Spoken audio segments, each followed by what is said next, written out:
హైదరాబాద్ ప్రజలకి తీవ్రమైన ప్రమాదం పొంచి ఉందన్నమాట.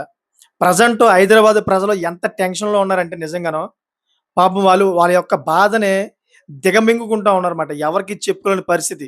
ఎందుకంటే ఎప్పుడు మేము మునిగిపోతాము అనే ఒక దుఃఖంలో ఉన్నారన్నమాట. ఆ దుఃఖము ఏమిటి?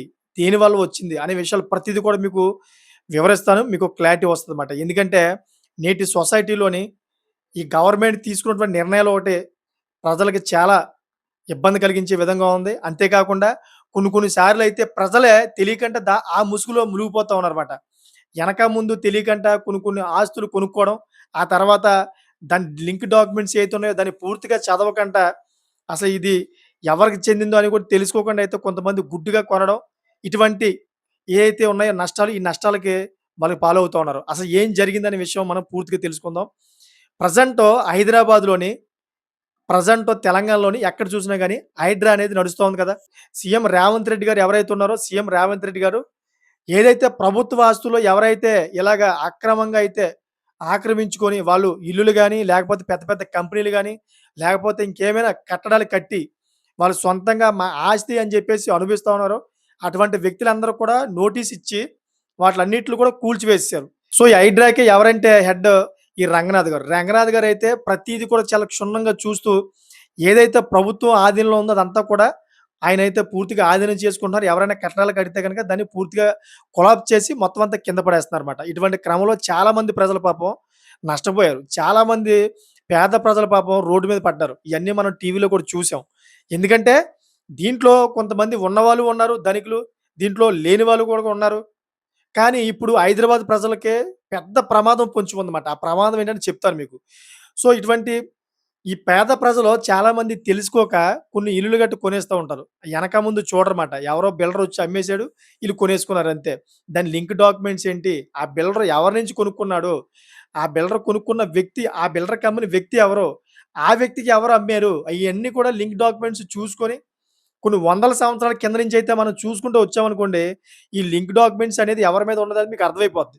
ఇప్పుడు కాపోయినా గానీ, ఫ్యూచర్‌లో అయినా గానీ ఇబ్బందొస్తదని చెప్పేసి మీకు ఒక క్లారిటీ వస్తది.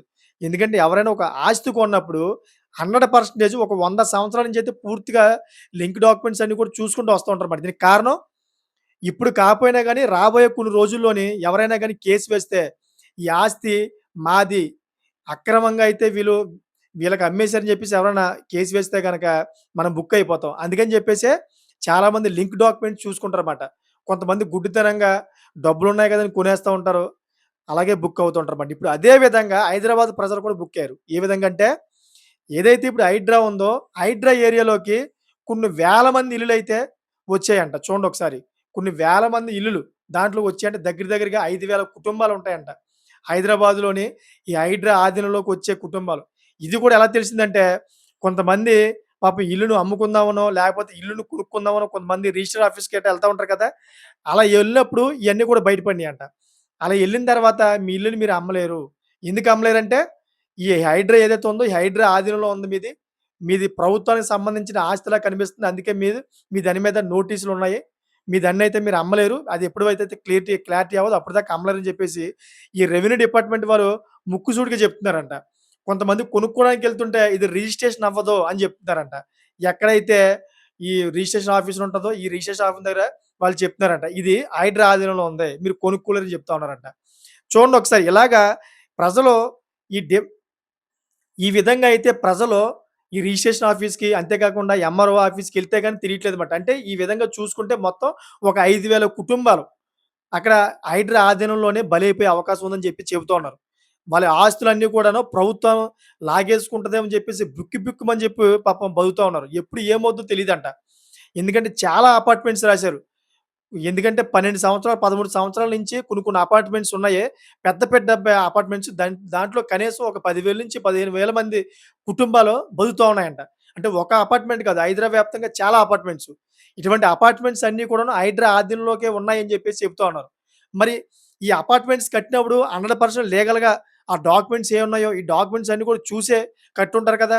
మరి ఏదైనా ఈ అపార్ట్‌మెంట్ కొన్నప్పుడు హైదరాబాద్ ప్రజలు 100% లీగల్‌గా డాక్యుమెంట్స్ ఏవైతే ఉన్నాయో, ఆ డాక్యుమెంట్స్ అన్నీ కూడా చూసే కొనుక్కొని ఉంటారు కదా! మరి ఎందుకు ఇప్పుడు మొత్తం ప్రభుత్వం ఆధీనంలోకి వస్తది. ఇదంతా కూడా హైడ్రా ఆధీనంలో ఉంది. ప్రభుత్వ ఆస్తి అంతా అని చెప్పేసి ఎందుకు చెబుతా ఉన్నారు మరి? ప్రజలు ఎక్కడ గుడ్డివాళ్ళా? లేకపోతే అక్కడ ప్రభుత్వం గుడ్డిదా? మీది ఏదైనా ఒకటి క్లారిటీగా చెప్పండి నాకు. కామెంట్ చేయండి మీరు. ఎందుకంటే ఒకలో ఇద్దరు కాదు. ఏకంగా 5,000-10,000 మంది కుటుంబాలంటే మామూలు విషయం కాదు.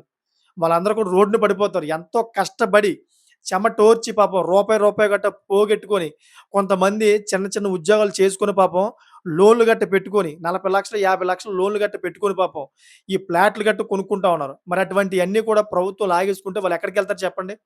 వీళ్ళందరిని ఎవరిని మోసం చేసినట్టు? వీళ్ళందరిని ఎవరు మోసం చేసినట్టు? అటు ప్రభుత్వం మోసం చేసినట్టా? లేకపోతే ఈ బిల్డర్స్ ఎవరైతే ఉన్నారో బిల్డర్స్ మోసం చేసినట్టా? ఒకసారి మీరు గమనించండి. ఏది మీకు కరెక్ట్‌గా అనిపిస్తే దాని మీద మీరు కామెంట్ చేయండి. ఎందుకంటే హైదరాబాద్ ప్రజల్లో పాపం చాలామంది బిక్కుబిక్కుమని ఉంటా ఉన్నారన్నమాట. ఎప్పుడు ఏం జరుగుద్దో తెలియని పరిస్థితి. సో, అందుకనే ప్రతి ఒక్కరు కూడాను ఏదైనా మీరు ఒక ఆస్తి కొన్నప్పుడు దాని ఎనక ముందు 100% మీరు చూడాలి. దాని లింక్ డాక్యుమెంట్ చూడాలి. అసలు ఈ వ్యక్తి మనం అమ్ముతున్నాడు కదా! ఈ వ్యక్తికి ఎవరమ్మారు? ఆ పై వ్యక్తికి ఎవరమ్మారు? అని చెప్పేసి మీరు 100% మీరు లింక్ డాక్యుమెంట్ చూడాలి.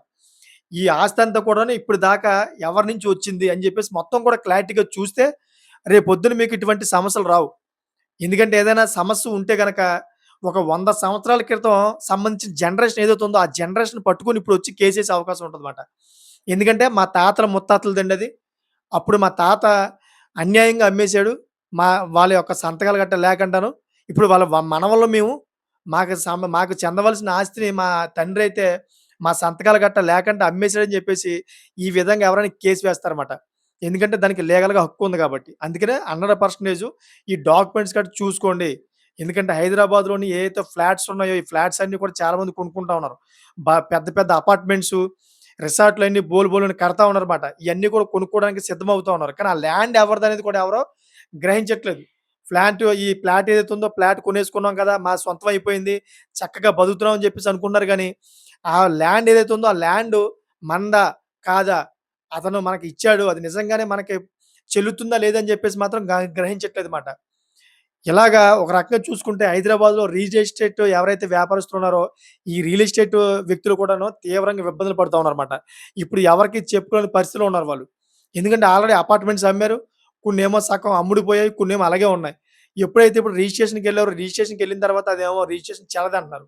ఇప్పుడు మిగతా అపార్ట్మెంట్స్ ఏ విధంగా అమ్ముకోవాలిరా బాబు! అని చెప్పేసి లబోదిబోమని తలకొట్టుకుంటున్నారు వాళ్ళు. అంతే కాకుండా ఎవరికైతే రిజిస్ట్రేషన్ అయిపోయాయో వాళ్ళేమో ఈ ఇల్లు ఏదైతే ఉందో ఇల్లుని కూల్చేస్తారేమో, గవర్నమెంట్ ఆధీనంలోకి ఎళ్ళిపోయిందని చెప్పేసి వాళ్ళు లబోదిబోమని కొట్టుకుంటా ఉన్నారు. అంటే అయోమయంగా ఉన్నారన్నమాట. మొత్తం హైదరాబాద్‌లోని ఇల్లులన్నీ కూడాను ప్రభుత్వానియా? లేకపోతే మాయా? అని చెప్పేసి ఒక అయోమయంలో మొత్తం బతుకుతా ఉన్నారు. ఎప్పుడు ఏం జరుగుద్దని చెప్పేసి బిక్కుబిక్కుమంటూ ఉన్నారన్నమాట. సో, దీని మీదైతే ప్రభుత్వం ఒక క్లారిటీ తీసుకొచ్చి, అసలు ఎవరు ఈ హైడ్రా ఆధీనంలోకొస్తారు? ఎవరు రారని జెప్పేసి ఒక క్లారిటీ ఇస్తే హైదరాబాద్ ప్రజలకి నాకు తెలిసిన మట్టుకైతే వాళ్ళందరూ కూడా చాలా శాంతిగా ఉంటారు. చాలా ప్రశాంతంగా నిద్రపోతారు. లేకపోతే గనక వాళ్ళందరూ కూడా టెన్షన్ పెట్టుకొని ప్రతిరోజు కూడా వాళ్ళు నిద్రపోయే పరిస్థితి ఏర్పడదు. ఎందుకంటే ఎప్పుడు ఎటువంటి బాంబ్ పడిపోద్దా? ప్రభుత్వం ఈ ఇల్లేదైతే ఉందో ఈ ఇల్లంతా మాదని జెప్పేసి ఎవరైనా అంటే గనక ఏం చెయ్యాలి? అనే ఒక ఆలోచనలోనే పాపం వాళ్ళు రోజు ఉంటా ఉన్నారన్నమాట. దీని మీద 100% ప్రభుత్వం క్లారిటీ ఇచ్చేస్తే ఒక మ్యాప్ ఏదైతే ఉందో, ఆ మ్యాప్‌ని రిలీజ్ చేసేస్తే ఏదైతే వార్డులుంటాయి కదా! వార్డుల ప్రకారంగా అయితే మొత్తం అన్నీ కూడా రిలీజ్ చేసేసి ఎవరెవరైతే ప్రభుత్వ స్థలాల్లో ఇల్లున్నాయో, ఎవరైతే లేవో అని ఒక మ్యాప్ రిలీజ్ చేసి వదిలేస్తే గనక ప్రజలందరూ కూడా ఊపిరి పీల్చుకుంటారన్నమాట. ఒక క్లారిటీ వచ్చేస్తదన్నమాట. ఎవరైతే ఈ ప్రభుత్వం ఆధీనంలో ఉన్నాయో ఇల్లులు వాళ్ళందరూ కూడాను ఈ కోర్టులంటాను, ఈ ఎంఆర్ఓ ఆఫీసులని తిరుగుతారు మనకి తప్పదు కదా! గవర్నమెంట్ ఒకసారి నోటీస్ ఇచ్చిందంటే గనక దానికి ఎక్స్‌ప్లనేషన్ ఇవ్వాలి. సో, ఇది హైదరాబాద్ ప్రజలందరూ కూడా పడుతున్న ఇబ్బందులు. దీని మీద మీకేమనిపిస్తుందో కామెంట్ చేయండి. ఇటువంటి ఈట్లి మీద ఎలాగ అవగాహన పెట్టుకోవాలి, ఏదైనా ఆస్తి కొనుక్కున్నప్పుడు అనే దాని మీద మీకేమైనా అవగాహన ఉంటే గనక మంచి కామెంట్ చేయండి. ఈ కామెంటు సొసైటీకి ఉపయోగపడాలి.